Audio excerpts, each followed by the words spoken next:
you might want to undo what you just did. So if your patient gets worse after you apply CPAP, take it off your patient because it might actually, you might have actually agitated something or made something worse. Respiratory conditions. So we've talked So if about it gets worse, like you should stop it, and then what?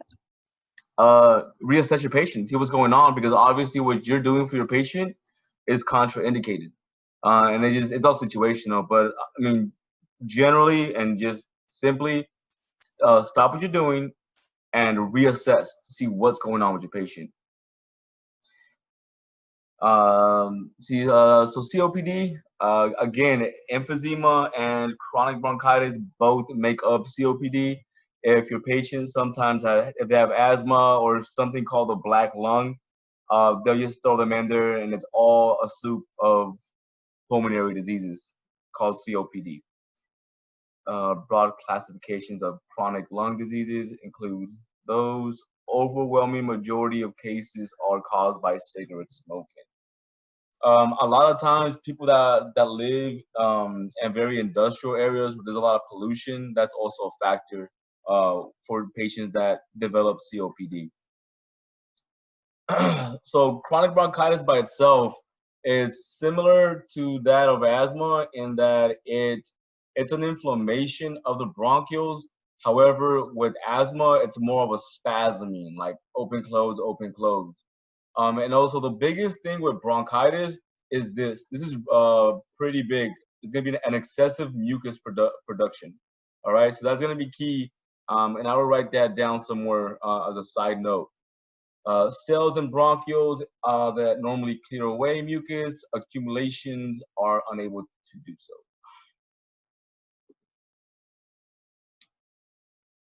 And so this right here is just giving you an example of like the fluid that would build up.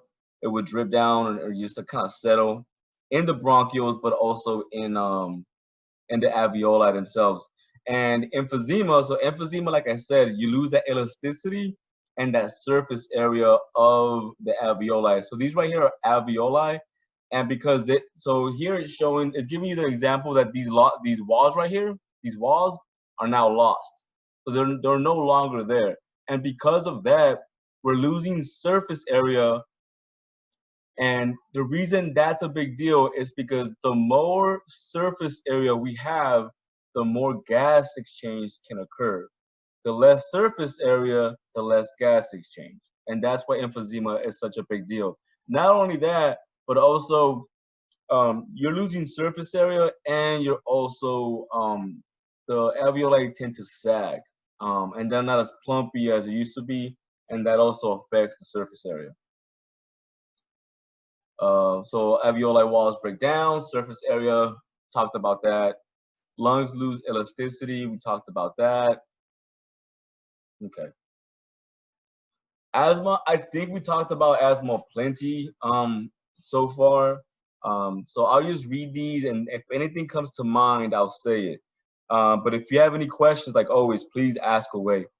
So it's a chronic disease, episodic exacerbations. So a lot of kids, when they're out playing around, their asthma can be provoked, and they can go into a little asthma attack. Again, the bronchioles, sorry for that. The bronchioles are the issue here. The bronchioles are narrowing and spasming, and it's not allowing air to come in and out adequately, mainly the out part. Results in small airway passages practically closing down. Okay.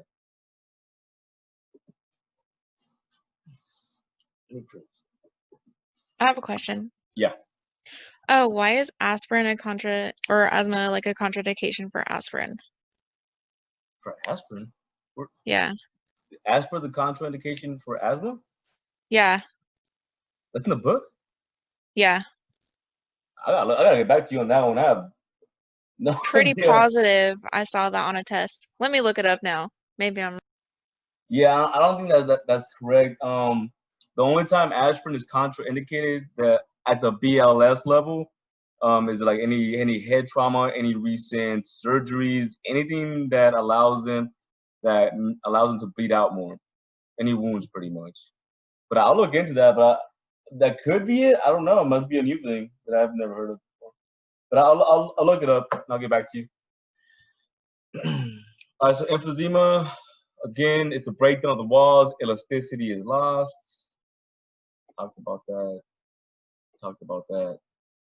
All right, so pulmonary edema. Again, pulmonary edema, every time you hear edema, just think of fluid in that area. So if we're talking about pulmonary edema, pulmonary being the lungs, we're talking about fluid building up in the lungs. A lot of these patients are going to be patients, like I said, they have that heart failure. And the blood that is returning to the right side of the heart from the body, from the inferior part of the body, the lower half of the body, that blood is going to back up because the heart is not taking it in because it's not pumping adequately. And that's going to settle down in the ankles, giving that patient pedal edema. Now, on the left side of the heart, just how I stated earlier, the blood is backing up into the lungs, and that is what's causing the pulmonary edema and that fluid buildup. Now, a patient with pulmonary edema, you walk into a room, let's say you're going to a SNF. So a SNF is a skilled nursing facility, and it's where people that are, really ill go, and they have nurses to take care of them.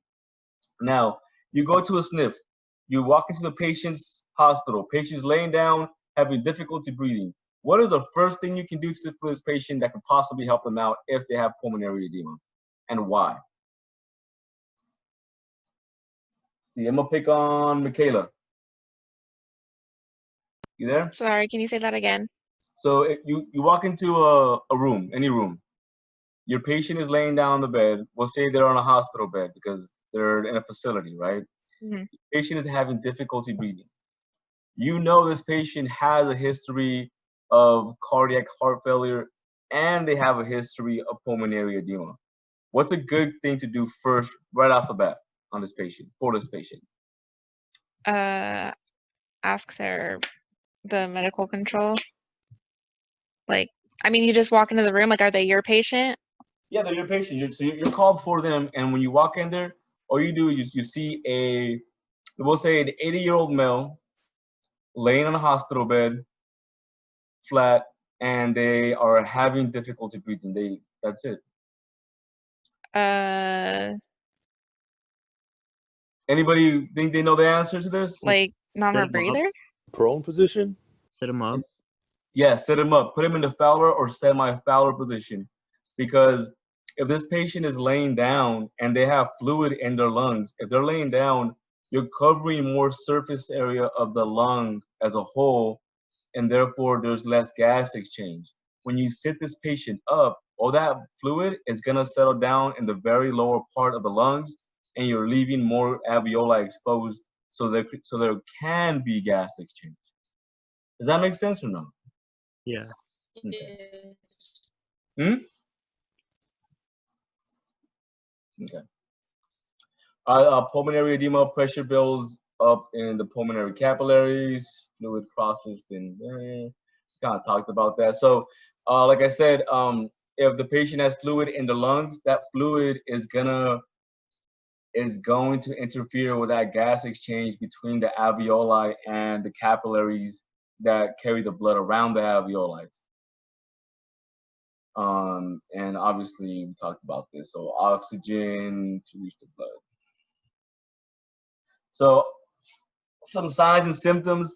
Dyspnea, obviously they're gonna have that. That just means that they're having difficulty breathing. So dyspnea means difficulty breathing. And if anybody's having difficulty breathing, they're gonna be anxious, right? If you're anxious, you might be sweaty. Tachycardia, that comes from both them being anxious, but also if your body doesn't feel like it's getting enough oxygen, it's going to go into what am I looking for? It's going to just try to help itself out however it can help itself out. So if oxygen is not getting to the tissue, the body might be thinking that maybe the blood needs to be pumped harder, so your heart is going to start contracting at a faster rate to kind of make up for the lack of oxygen, right? Hypertension goes hand in hand with that. That means your tension goes up as your heart rate goes up as well. Respirations are rapid and labored. So if you have gas exchange issues in the lungs, remember the chemoreceptors we talked about earlier? So those chemoreceptors, if blood is not able to cross that membrane from the alveoli onto the capillaries to get into on the blood to be carried to the tissues, if you don't have that, if that's not happening, then CO2 is starting to build up in your system and oxygen levels are starting to go down. So as that's occurring, your chemoreceptors will pick up that your CO2 levels are increasing, and the chemoreceptors will then send a signal to your respiratory center that's in the brain to increase respirations. So that's why that's happening. And obviously, as a result, you're going to have a low O2 saturation. Any questions about that? No? Okay. Common signs and symptoms. Crackles, that's that bubbling sound we talked about. Possibly wheezing sound. And remember, we talked about this too. They're gonna have that frothy sputum. That's really common. It looks like I think I compared it to like a pink muffin, right? It looks like very frothy out of the lungs and capillaries. So CPAP may be used to push fluid back. So again, the CPAP, what it does is that pressurized air that's going into your patient's body will both inflate the alveoli to give it more surface area and push away the fluid to allow for that gas exchange to occur temporarily until the fluid goes back in or goes back in the place that it was before it got pushed away. Pneumonia, this is really just an infection in the lungs. That's all it is. So what is one thing that I am going to find with this patient that I may not find with any other respiratory issue? What is one finding? Fever. Fever, perfect. And that's because of the infection. Your body is trying to fight out some kind of bacteria or virus or something that is in your lungs that should not be there, and a fever will result of that, because of your immune system. Results from inhaling a certain microbe, and they grow in there, obviously. So pneumonia, a lot of your symptoms and signs and symptoms are all going to be very, very similar, especially for your respiratory patients. But again, for your pneumonia patients specifically, you're going to have your fever. They're going to have that high temperature. And because of the infection and where it's at, like any other infection, there's going to be a good chance that site is going to hurt. So they're going to have pain as well. Now, the only other, there's actually two more. There's two more situations where a patient will present pain as a result of a medical issue.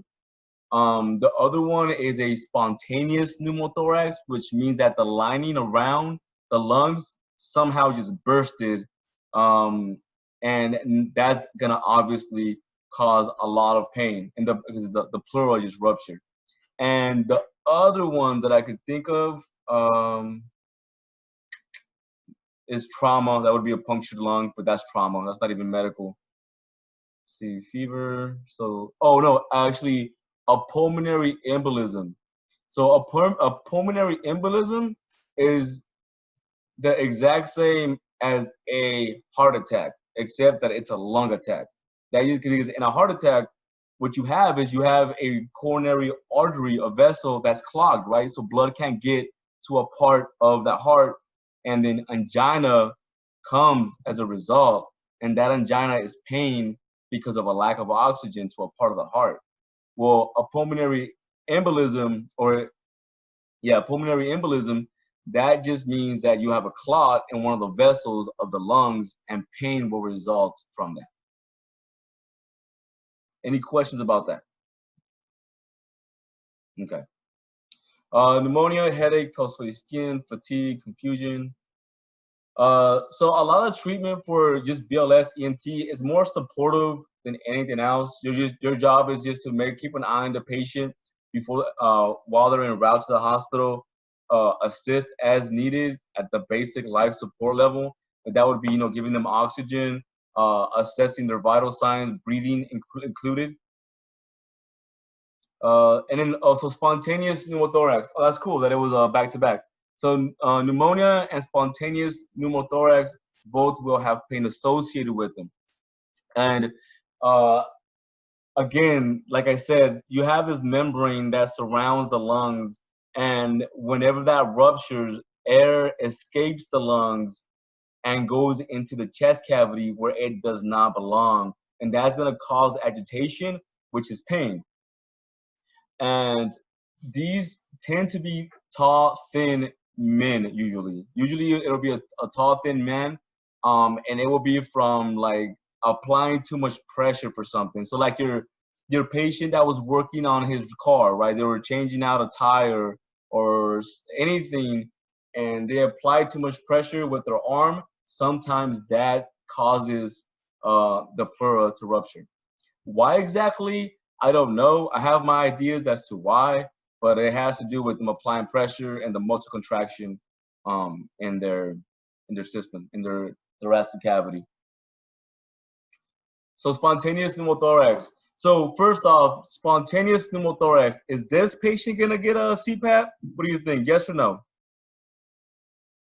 No. No. No. Why is that? Good answer. It's Why not? dangerous? Very dangerous. So this patient has a rupture, meaning a cut around their lungs. And if you apply pressurized air, you're gonna make that cut even bigger and worsen the injury. And that is why you do not do that. You would definitely, there's a good chance you can kill this patient from applying too much pressure in the chest, because that pressure can build up and not escape to the point where it causes obstructive shock. Remember what that is? And that's that pressure on your heart from the thoracic cavity. So that's why that's a big deal. Obviously, your patient, they're gonna have pain. We talked about that. They may have decreased or absent lung sounds on the side of the injury. So that's why you want to compare the both sides equally. Very important. Obviously, shortness of breath. Every breath this patient takes is gonna hurt. Low oxygen saturation and tachycardia. Talked about that. Treatment, there's nothing you can do really out in the field. Just transport them to the hospital, get them there as soon as you can, safely. Give them O2 via non-rebreather. And like I said, CPAP is contraindicated for this patient. So we already covered that. Oh, and then pulmonary embolism, perfect. The other one that causes pain. And like I said, it's a blockage in blood supply to lungs. So a vessel in the lung system is obstructed, and because a certain part of the lung tissue is not getting oxygen, it's gonna send out a signal of pain for you to do something about it. Just like your heart causes angina, your lungs and every other part of your body has their own form of angina. You just don't call it angina. Commonly caused by deep vein thrombosis. So what that is that you possibly had like a clot that formed. It could be like a blood clot. Sometimes blood clots just forming in the blood. And if that happens somewhere like in your leg, and it could just travel down into your heart and eventually end up in the small vessels of your heart, and that's how a clot happens. So that's pretty common. That's why it's on here.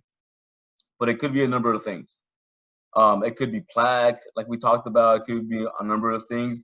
This is just a very common example. Increased risk from limb immobility, local trauma, or abnormal fast blood clotting.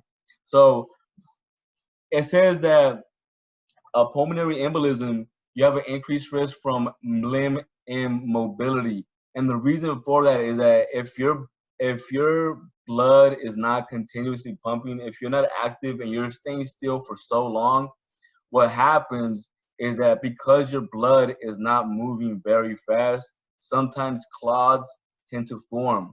So your platelets start to just kind of chunk up together because it's moving so slow. And eventually those little clots can end up in your heart. Any questions about this? No? All right. Pulmonary embolism, again, they're all pretty much the exact same as your spontaneous pneumothorax. Again, same treatment. Go take them to the hospital as fast as possible. give them oxygen. So epiglottitis, who am I gonna see this with the most, guys? Who gets this? Which patient? See, James, you there? Can you tell me? Is James even here? We asked people leave us. Is it children? Yes, children. Children, they'll get this the most.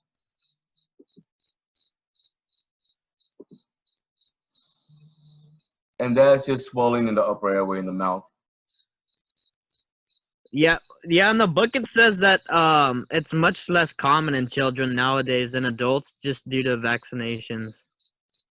Oh yeah, but you'll see this with children more often than not. I mean, at least as my experience goes, it could be changing. Gotcha. Yeah.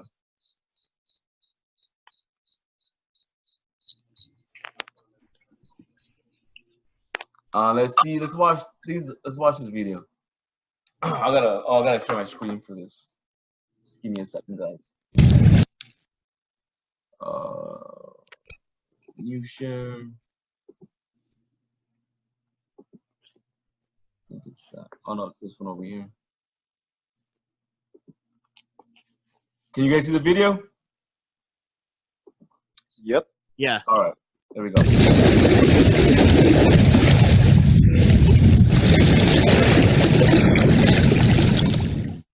Emphysema and chronic bronchitis are chronic obstructive pulmonary diseases, disorders mainly of middle-aged or older patients, in which tissues react to smoking, other pollutants, or repeated infections. In chronic bronchitis, the bronchial lining is inflamed, excess mucus forms, and cells are unable to clear away accumulations because the cilia are damaged. In emphysema, the walls of the alveoli break down, reducing the surface area. The lungs lose elasticity, and stale air laden with carbon dioxide is trapped in the lungs. All right.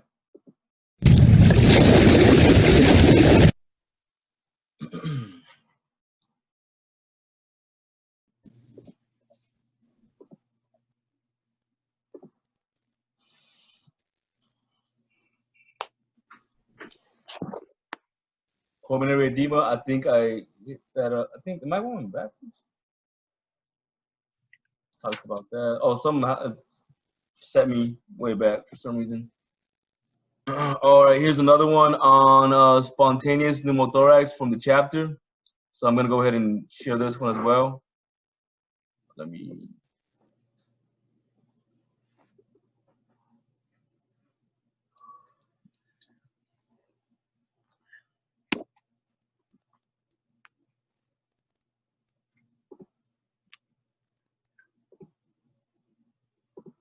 All right, here we go. Here's the next video. A spontaneous pneumothorax often occurs as the result of the rupture of a subpleural pulmonary bleb. A bleb is an area of weakened lung tissue, most often located in the apices of the lung that fills with air. As a bleb distends, its wall weakens and wall tension increases. Like an expanding balloon, the bleb will eventually rupture, creating a pneumothorax. Air then travels down the pressure gradient and enters the pleural space, and the lung collapses. The resultant ventilation perfusion mismatch and decreased tidal volume then lead to dyspnea and hypoxia.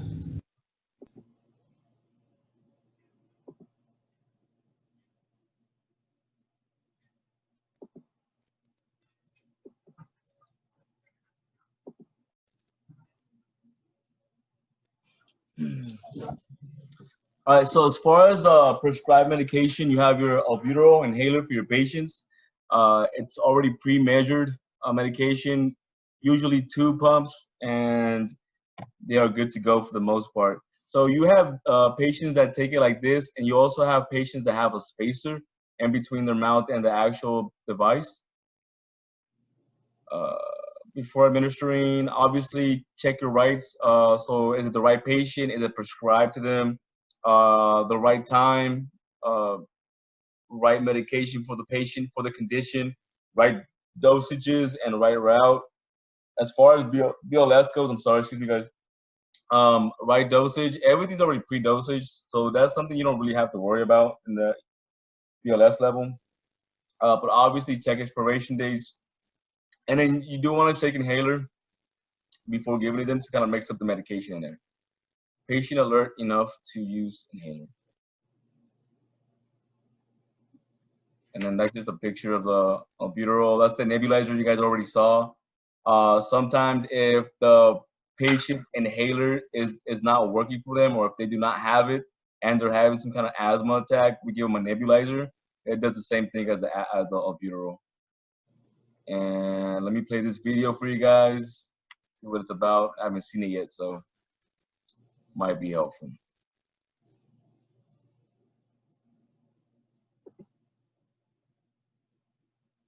New screen. Administration of life-saving medications in the pre-hospital setting may be one of the most important things an EMT will do for their patient. It requires the ability to recognize life-threatening conditions. You guys see it? Yeah. All right. Such as administration of life-saving medications in the pre-hospital setting may be one of the most important things an EMT will do for their patient. It requires the ability to recognize life-threatening conditions, such as hypoglycemia or an asthma attack, knowledge of which medications are used to treat these conditions, and how those medications are administered.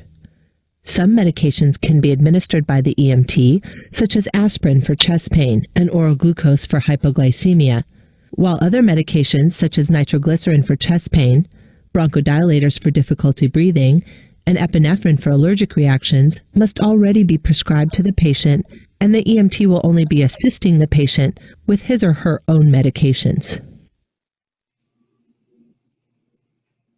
A metered dose inhaler, or MDI, administers a prescribed dose of medication, usually to a patient with a history of chronic pulmonary disease, such as asthma or COPD, every time the inhaler is activated.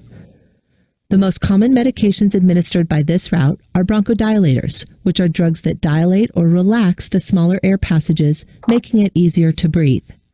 Because patients are becoming hypoxic during an acute respiratory emergency, they often will be agitated and unable to follow directions well. Therefore, you may be requested to coach or assist the patient in administration of their metered dose inhaler. Most bronchodilators begin to work immediately, and their effect can last for hours. The device through which these drugs are administered consists of a metal canister and a plastic container with an attached mouthpiece. The metal canister holds the medication and fits inside the plastic container. When depressed, the device delivers a metered, or an exactly measured dose of medication. The patient must coordinate their inhalation with activation of the device so that the drug will deposit itself into the bronchioles. Because the coordination can be difficult at times, some metered dose inhalers come with a chamber or spacer that attaches itself to the plastic container. The chamber holds the medication until the patient inhales it. Once you have determined that the patient is in respiratory distress, as evidenced by shortness of breath, tachypnea, tachycardia, cyanosis, moist skins, accessory muscle use, presence of wheezing or silent lung sounds, and or is tripoding and has their prescribed MDI with them, follow these steps. Take MSI precautions. Explain the procedure to the patient and get his or her consent for an assist if needed. Keep in mind the 5 rights involved in administration of any medication. Ensure that you have the right patient, which is one in respiratory distress, the right drug, which is a bronchodilator, the right dose, which will be metered, the right route of administration, which will be inhaled, and right time, which is now, while the patient still has their own respiratory drive and can follow directions. Shake the canister vigorously for a few seconds. If the patient is wearing an oxygen mask, remove the mask. Instruct the patient to hold the inhaler upright in his or her mouth with the thumb on the bottom of the canister and the index finger on top. If the patient cannot do so, then you should hold the inhaler. Tell the patient to take a deep breath and to exhale fully. Have the patient quickly place his or her lips around the mouthpiece, making a tight seal. Direct the patient to take a deep breath slowly over a 5-second period. Simultaneously, either you or the patient should depress the canister. Make sure the patient has started inhalation before the canister is depressed. Remove the inhaler and request that the patient hold his or her breath for 10 seconds or as long as possible. Coach the patient to exhale slowly with pursed lips. Replace the oxygen mask. The medications in MDIs usually cause an increase in heart rate, as well as a feeling of nervousness or shakiness. You may also hear more wheezing now that air is able to move through the bronchioles. Reassure your patient, but also be sure to document your findings.